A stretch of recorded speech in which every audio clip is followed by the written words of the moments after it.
Ողջունում եմ ձեզ գործարարալիքին միացած մեր սիրելի հարգելի ռադիոլսողներ եւ ռադիոդիտողներ։ Հիշեցնում եմ, որ մեզ լսում եք 106 եւ 5 հաճախականությամբ, իհարկե թվային հարթակներում եւս կարող եք դիտել մեր բոլոր հաղորդումները։ Այս պահին թարմուղեղով զրույցն ենք մենք սկսում, իսկ իմ զրուցակիցը դեմոկրատական այլընտրանք կուսակցության ղեկավար Սուրեն Սուրենյանցն է։ Ողջույն, պարոն Սուրենյանց։ Ոնց եք։ Լավ։ Երկիրը լավ չի կարծես թե։ Թե նորություն չի սա ամեն դեպքում։ Գիտեք, սա ամեն դեպքում նորություն չի, արդեն երևի այդ պատերազմյան որևէ թվականի նորություն չի։ Մյուս կողմից ինձ երբեք պոզիտիվ հայացքը ինչ չի դավաճանում, ես չեմ կարծում, որ որևէ ճգնաժամից ելքեր չկան։ Ուղղակի պարտավոր ենք մի քիչ ստեղծագործ ու կրեատիվ լուծումներ գտնել։ Դե իշխանությունը կրեատիվ է էլի ամեն դեպքում։ Եկեղեցու հարցում։ Անկախության շրջանում կրեատիվի հետ անկեղծ ասած որևէ կապ չունի իշխանության արածը։ Գիտեք, կրեատիվ որևէ լուծում չի կարող սահմանադրական հիմքերի տապալման գնով լինել։ Չի կարող սցենարներ բեմականացվել կամ սցենարներ ուրվագծել, որոնք ուղիղ ասոցիացիա են առաջացնում նույն եկեղեցու հետ կապված 1938 թվականի իրադարձությունների հետ։ Ես ճիշտ եմ, չէ՞, հիշում, որ անկախ Հայաստանում սա եզակի նախադեպային է, երբ հոգևորականներ են կալանավորվում։ 80-ական, 70-ականներին էլ դուք նման բան չեք տեսել։ Վերջին անգամ պետությունը եկեղեցու հետ հաշվի արտահայտել է տեսել 1938 թվականի ապրիլի 5-ին կամ 6-ին ստույգի մահորը չեմ հիշում, երբ որ ՆԿՎԴ-ի գործակալները խեղդամահ արեցին խորեն կաթողիկոսին հենց Վեհարանում։ Դրանից հետո երբ որ 4-5 տարի հետո սովետական կառավարությունը թույլ տվեց կաթողիկոս ընտրել, այդ փուլից սկսած մինչև մեր օրերը եկեղեցու դեմ պետական լուրջ ոտնձգության որևէ դեպք չեք հիշի։ Հա, եղել է դեպքեր, երբ որ հատկապես սովետական իշխանության տարիներին եկեղեցին որոշակի ներդաշնակությամբ պիտի գնար իշխանությունների հետ, բայց սովետական միությունը իդեոլոգիկ պետություններ այլ կերպ հնարավոր էր չէր պատկերացնել, իսկ անկախության ձեռքբերումից հետո ընդհակառակը պետություն եկեղեցի հարաբերությունները շատ ներդաշնակ են եղել։ Ավելին ասեմ, ես հիշում եմ, որ Տեր-Պետրոսյանը առաջին նախագահը թիվ 1 անձնագիրը երկրի տվեց հենց ամենայն հայոց կաթողիկոսին, ազգային օրենսի կոչման արժանացավ ամենայն հայոց կաթողիկոս, այսինքն հասկացվել, գիտակցվել է, որ եկեղեցի ոչ միայն հոգևոր կառույց է, այլ դա մեր ազգի քաղաքակրթական ինքնությունը մարմնավորող թերևս ամենակարևոր ինստիտուտն է։ Միակ կառույցն է համազգային, որը Հայաստանի Հանրապետությունից դուրս էլ հայությանը միավորում է։ Եվ կարելի ասել հիմնականումն է այդ գործառույթը իր վրա չէ վերցնում եկեղեցին։ Դա գիտեք ճիշտ օգտագործելու համար եկեղեցու ռեսուրսը շատ նոր դիվանագիտական խնդիրներ են հնարավոր լուծել։ Ու շատ դեպքեր կան, որ այդպես էլ եղել է։ Այն ինչ հիմա մենք տեսնում ենք, գիտեք, մնացած բաները կարող ենք մի կողմ դնել։ Մնացած այդ փաթեթավորումները իրական Հայաստան, ագին ռաբիս մատուցմամբ էլի, բայց չի կարելի մի կողմ դնել երբեք սահմանադրականության հարցը։ Իսկ պետությունը այստեղ ուղղակի ոտնձգում է սահմանադրության 17-18-րդ հոդվածներին, այսինքն սա իրավունքի եւ ինքնության խնդիր է։ Հոգևոր դաշտից պետք է այս խնդիրը դուրս բերվի, սա իրավունքի եւ ինքնության խնդիր է։ Ես այս օրերին բազմաթիվ աթեիստներ գիտեմ, մտածող մարդկանց մասին է խոսքս, որոնք ամենա իմաստալից ձևով են պաշտպանել հայ առաքելական եկեղեցուն հենց այդ գիտակցությունից ելնելով։ Օրինակ կանոններ կարող են տալ, ճանաչում են մեր ռադիոլսողները, Լիայի համալսարանի պրոֆեսոր Արման Գրիգորյան, որ աթեիստ է, բայց 4-5 ակադեմիական ոճի հարցազրույց տվեց եկեղեցու պաշտպանության դիրքերից։ Մեր գործընկեր Կարպիս Փաշոյանը, էլի աթեիստ է, բայց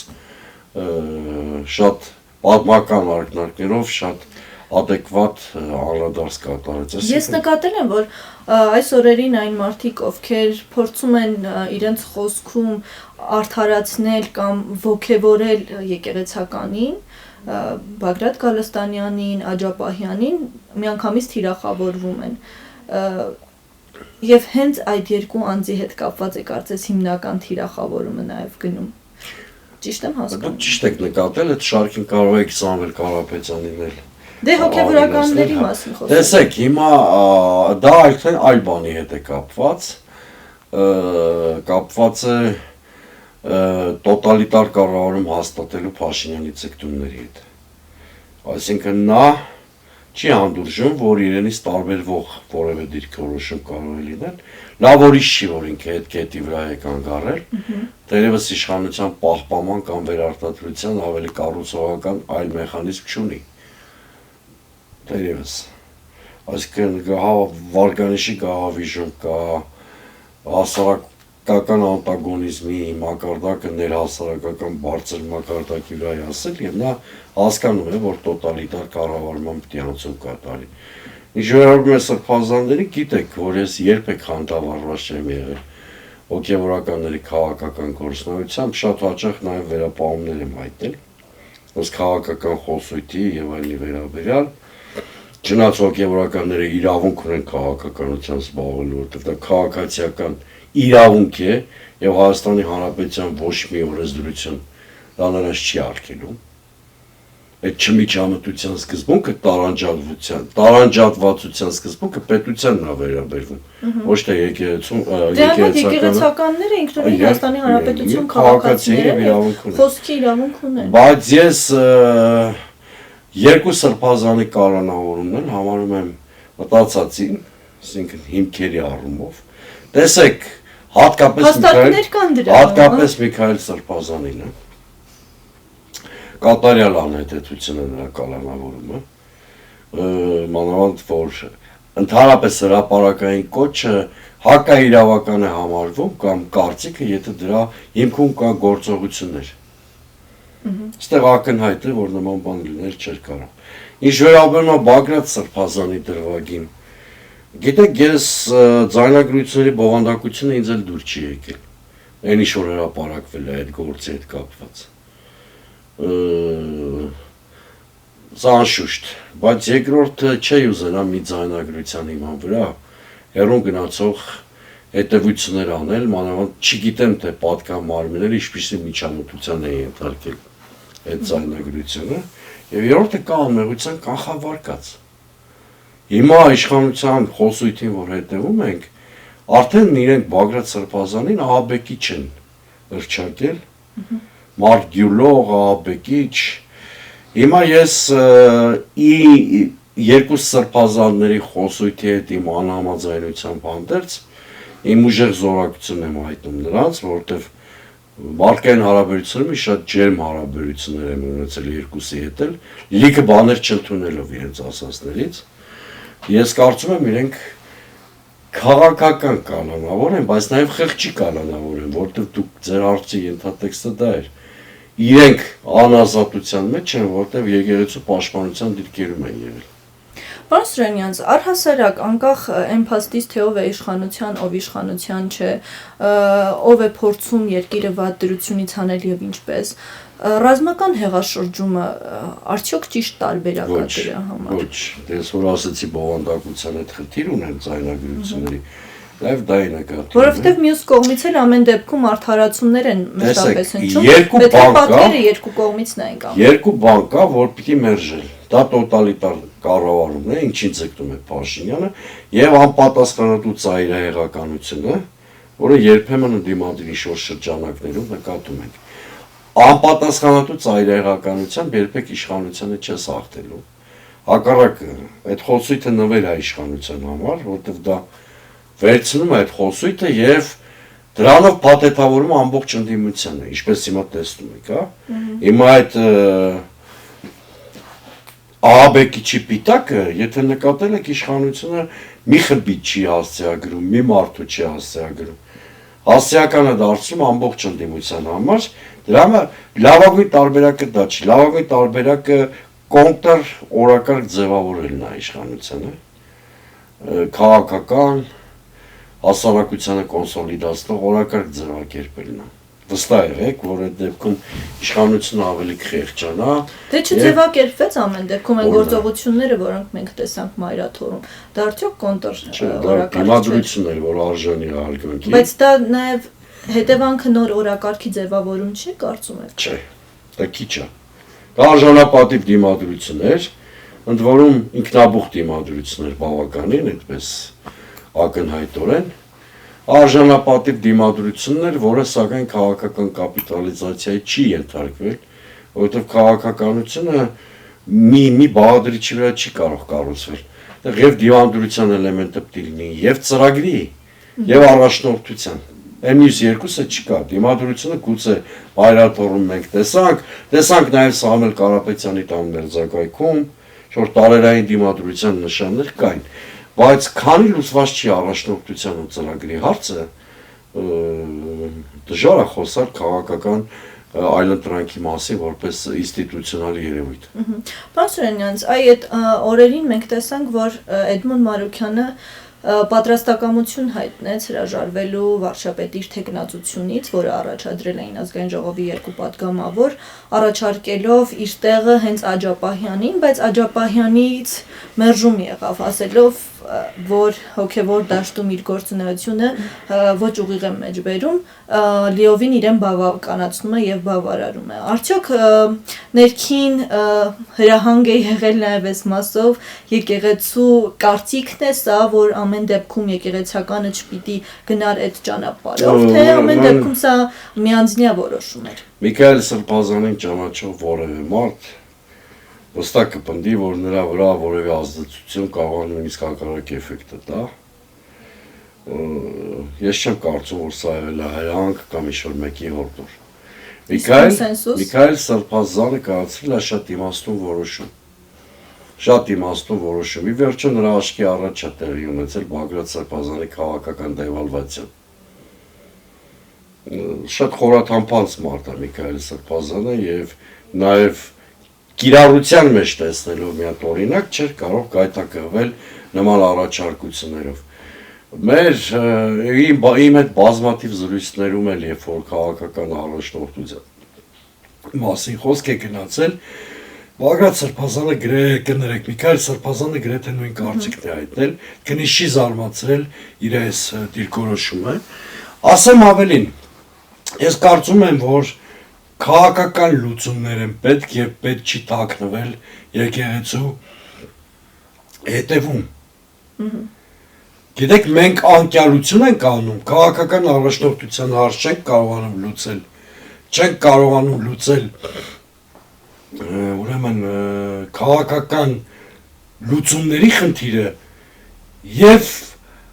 սպասում ենք Նիկոլ Փաշինյանը ում թիրախավորի, որպեսզի նրան հերոսացնենք եւ նրա շուրջ կոնսոլիդացվենք։ Ճիշտ եմ համարում ես այդ մոտեցումը։ Այդ դուք ձեր խոսքում հաղորդման սկզբում ասացիք, որ անկախ Հայաստանում նաև երբեք չի եղել, որ իշխանություն, եկեղեցի նման հակասություններ ու տարաձայնություններ, նաև բախումներ լինեն։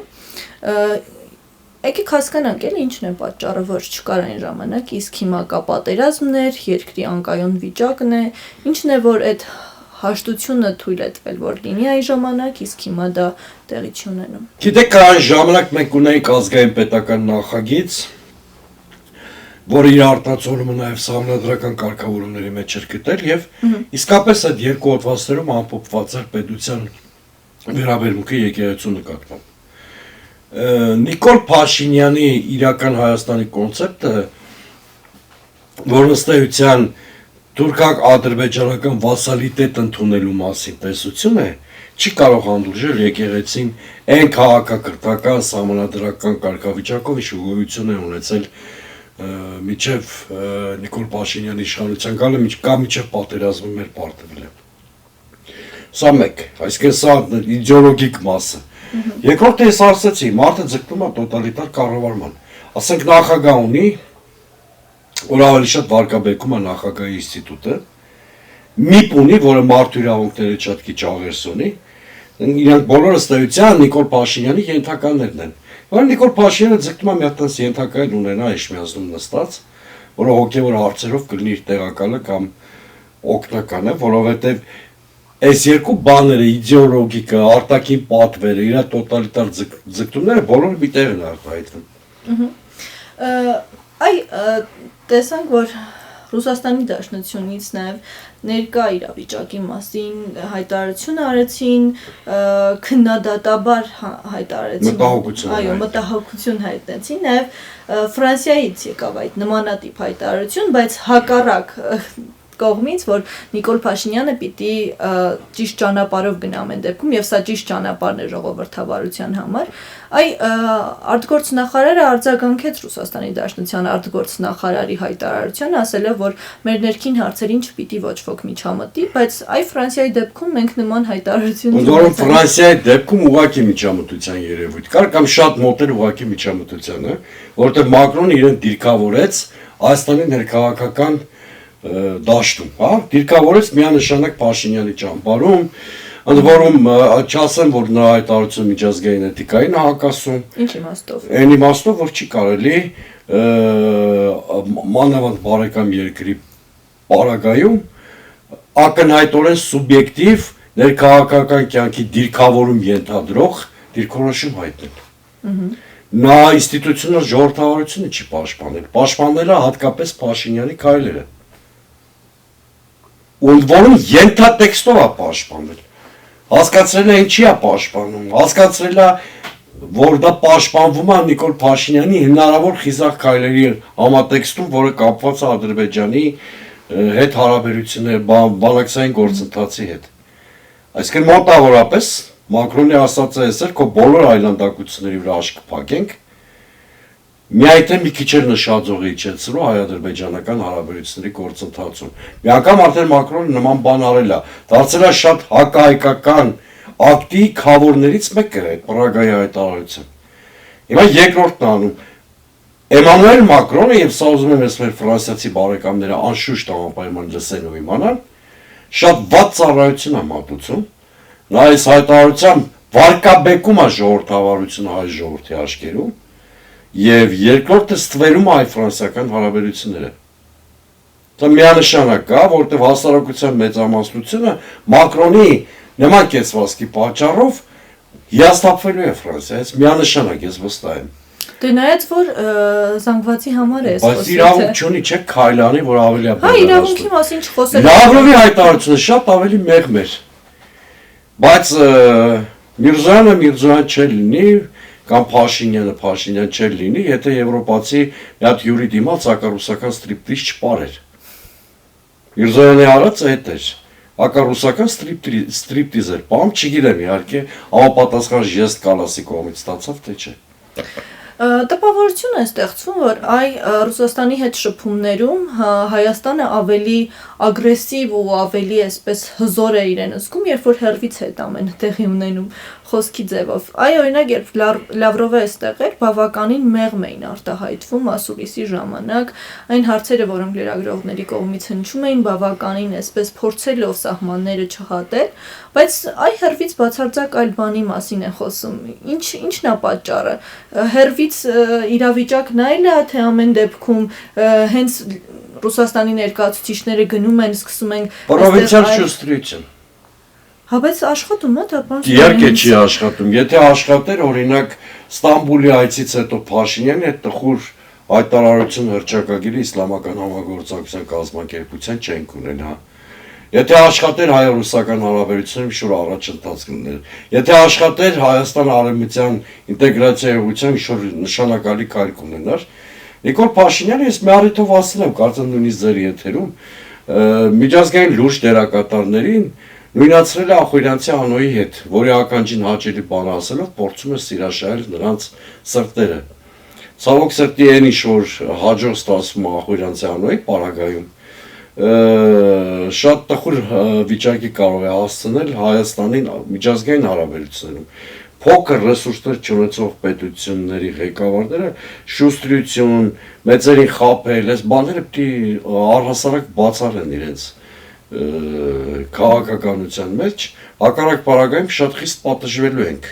Այդ պատիժը արդեն 4-5 տարի շարունակվում է։ Միտեղ գժի տեղ դնել, միտեղ ֆռսնել, այդ բանը էլի կներեք, բայց շատ անլուրջ է։ Այս ամենը ամեն դեպքում ի վերջո փաթեթավորվեց այնպես, որ սա ռուսական միջամտություն է Հայաստանի կյանքին, եւ դա է հիմնական պատճառը նրա, որ նաեւ ռուսական կողմից հայտարարություններ են գալիս, քննադատաբար են մոտենում։ Ուրա ռուսական կողմից պաշտոնական հայտարարություն։ Մտահոգություն է հայտնում։ Դե մտահոգության տակ կարելի է շատ բան ասել։ Գիտեք, զրո ապացույց կարող են բերել, որ սա ռուսական միջամտության հետևանքով է տեղի ունեցել, թե չէ վաղուց հիմա տեսանյութեր էին սարքել, եսի միջեր էին սարքել։ Ընդհակառակը Նիկոլ Փաշինյանը ինքն է երկրի ստրատեգիական կողմնորոշումը փոխելու քաղաքականություն վարում եւ օգտվելով այն հանգամանքից, որ Ռուսաստանի նկատմամբ մեր հասարակության ներսում Արցախի կործանումից հետո օբյեկտիվ անվստահության տրամադրություններ կան, փորձում շահագործել հանրային այդ տրամադրությունները։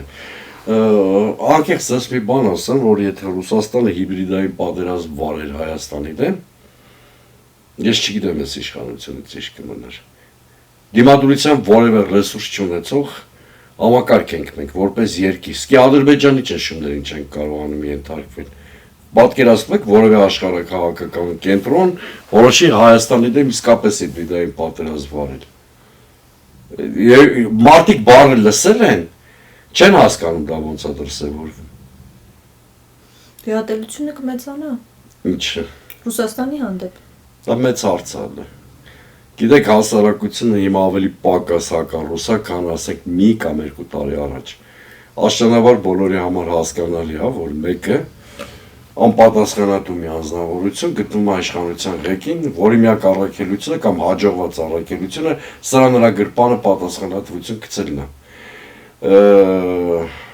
Լեննականում դերևս Գյումրիում ես մի հատ բան զգացի, որ Նիկոլ Փաշինյանի որոշ բլեֆներից ոմանք այլևս չեն աշխատում։ Օրինակ, հələ շատ մեծ հարց է, Լենականի Գյումրիի դասերից եմ նաև ասում, հասարակությունը այլևս ում է ավելի չայրած փոքրագույն համարում գործող իշխանությանը, թե 5 լիավոր օլիգարխիկ համակարգին։ Հարցումները ցույց են տալիս։ Գյումրիում էլ են ցույց տալիս, բայց հավաքականորեն ընդդիմությունը հին համակարգի վառ ներկայացուցիչներից մեկի դեմքով հաղթեց։ Ես ուզում եմ մենք իրավիճակին եւ իրադրությանը ինչ որ կատարվում է եկեղեցու շուրջ փուչիկից դուրս նայենք, որովհետև հանրության մի զգալի հատվածներ մեղադրում է, շարունակում է մեղադրել եկեղեցուն եւ շարունակում է արդարացնել իշխանություններին։ Այդ զանգվածին ինչ պիտի ասել։ Այն միշտ ասում են, լավ, եկեղեցին ինչ է անում մեզ համար, եկեղեցին կոռումպացված է, եկեղեցին պետության հետ որևէ առնչություն չունի եւ մենք որևէ օգուտ չունենք այս եկեղեցուց։ Ինչ կարելի է ասել այս մարդկանց։ Իրանց պիտի ասել, որ իրանք եկեղեցու հովապետին չեն ընտրում։ Կամ ընտրում են շատ անուղակի, հա, քաղաքացիական է, աշխարհիկ պատվիրանքների միջոցով։ Գիտեք, հասարակությունը պահանջատեր պիտի լինի իշխանության հանդեպ, որին ձևավորում է, որը վարձատրվում է իր հարկերի հաշվին։ Ստեղ ամենամեծ մոլորությունն է, եթե մի հասարակություն պահանջատեր է ալնում ինստիտուտներից, որոնք ինքնակառավարման եղանակով են գործում, սա արդեն աբսուրդի ժանրի է հասնում։ Իշխանության տոտալ քարոզչության հետևանք, ընդամենը պետք է մեծ հաշվով երկրին հանդարտություն, հասարակական համերաշխություն, իսկ դա հնարավոր է այն դեպքում, երբ որ խրամատներ փորող իշխանություն երկրում չլինի։ Հավատացած եղեք, հասարակության լիքը բաժանարար գծեր կարող են գոյություն չունենալ, եթե իշխանության ղեկին գտնվող մարդիկ նման ցանկություն չունենան, բաժանարար գծեր առաջացնեն։ Դե գոնե այդ խրամատները ուղիղ իմաստով սահմանին փորեն։ Չէ, ոնց սահմանին փորի։ Սահմանում ինքը խրամատների հերը անիծել է, դրա համար երկրի ներսում է խրամատներ փորում։ Դուք տեսեք, սա իրականում եկեղեցու դեմ պայքար չի, երրորդ հանրապետության դեմ պայքար է։ Օրինակ 80-ամյա առաջին նախագահի նման կարգի թիրախավորելը ակնհայտորեն պարզա չէ, որ այդ մարդը այլևս ակտիվ քաղաքական դերակատար չի լինելու։ Տարիքի բերումով։ Ինչ էլ անում է, նա անում է քաղաքակրթական մակարդակում, այդ կաթողիկոսի հետ հանդիպումը, եւ այլն եւ այլն։ Վերցում թիրախավորում է երրորդ հանրապետության առաջին նախագահին, ինչու։ Եվ ոչ միայն ինքը։ Ինչու։ Ինչու պարոն Սուրենյան։ Որպեսզի իրենց խայտարակ ձախողումները կարողանան արդարացնել։ Ոչ մի լուսավոր կետ։ Նախորդ հաղորդման ընթացքում ես ասացի, որ հայ ազգի մոտ սովորություն է դարձել խնդիրները բաշխել, որովհետեւ յուրաքանչյուրին ավելի փոքր բաժին այսպես ընկնի ու ավելի հեշտ լինի դրա հաղթահարումը։ Նույն տրամաբանությամբ են շարժվում։ Այսինքն բաշխել։ Այսինքն մեղքը բաշխել բոլոր։ Իհարկե։ Բայց ակնհայտորեն բան է։ Մի մասը ժողովրդին, մի մասը նախ։ Գիտեք, ես իրականում խղճում եմ Նիկոլ Փաշինյանին։ Այն ջանքերը, որ նա թափում է իր դեմքը մաքրելու համար, պատասխանատվությունը նախորդների վրա գցելու, օգուտ չեն տալու։ Պատմությունը մի շատ դաժան հատկություն ունի։ Ինքը չնայած տարածված սխալ կարծիք կա, որ ինքը ճշգրիտ գիտություն չի։ Բավականին ճշգրիտ գիտություն է, որովհետև փաստերի ու արդյունքի վրա է հիմնվում։ Եվ պատեպատ տա իրան, նորաձև կրթվի կամ կրթվի, ինչ ուզում անի, պատմական իրականությունը չի փոխվելու։